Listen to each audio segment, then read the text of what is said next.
Hello guys, magandang araw sa inyo. Ngayong araw ay dito ulit tayo magpipishing sa may target. At ang oras pala ngayon guys ay 4 PM. Medyo mainit pa ang sikat ng araw nung makarating kami rito sa fishing spot. Dito sa area ng target ay hindi ganun kadali makarating dito sa fishing spot dahil madadaanan namin itong matatalas ng mga bato. At konting pagkakamali mo lang ay talaga masusugatan ka. Itong video na to guys ay aaminin ko sa inyo ay wala akong huling isda rito. Pero dito sa video makikita nyo kung paano magtulungan ang mga tropang angler dito sa island. Itong araw na to guys ay memorable para sa amin. Maaaring sa ibang tao ay maliit na bagay. Pero para sa amin, ito yung araw na hindi namin malilimutan. Pagpwesto ng isang kasama namin, ay may nag-strike na agad sa kanya ng malaking isda.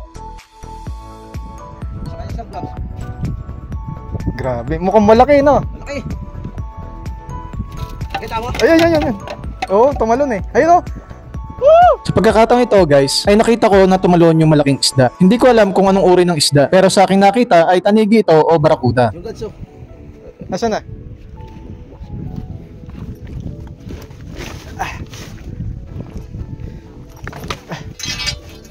Wala ka ng gloves dyan. Gloves.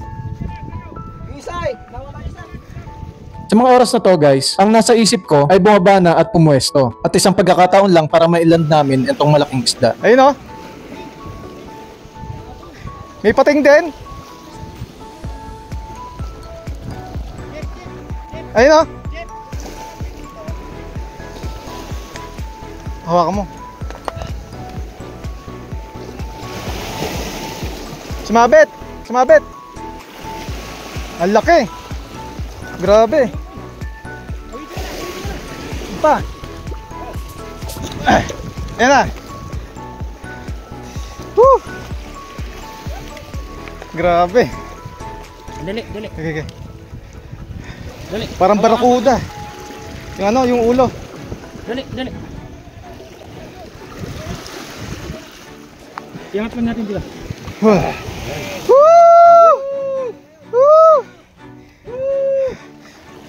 Tanigi ba to? Barakuda? Parang barakuda eh. Barakuda nga. Putik na yan. Unlock! Sa mga oras na to guys, nang nailand namin itong isda, ay masayang kami ng mga kasama ko. Dahil first time namin na makahuli ng gantong kalaking isda. At tulong-tulong pa kami para maiakyat itong malaking isda. Yeah! Grabe! Oo nga eh. Ano sa kamay ko? Congrats! Ilang kilo yan? Mga ilang kilo? Sobrang 5. Huto. Alam ko para ko uday. Nakahuli. Kalerom. Open flagger. Sa araw na to guys, kahit di ako nakahuli ng isda, ay masaya pa rin naman dahil babaunin namin yung mga alaala at yung mga naranasan namin dito habang nagpipishing dito sa Tinian Island. Alam ko balang araw ay uuwi rin kami dyan sa Pilipinas. Pero itong video ay nagpapatunay na kung minsan ay nagkasama kami dito sa Tinian Island.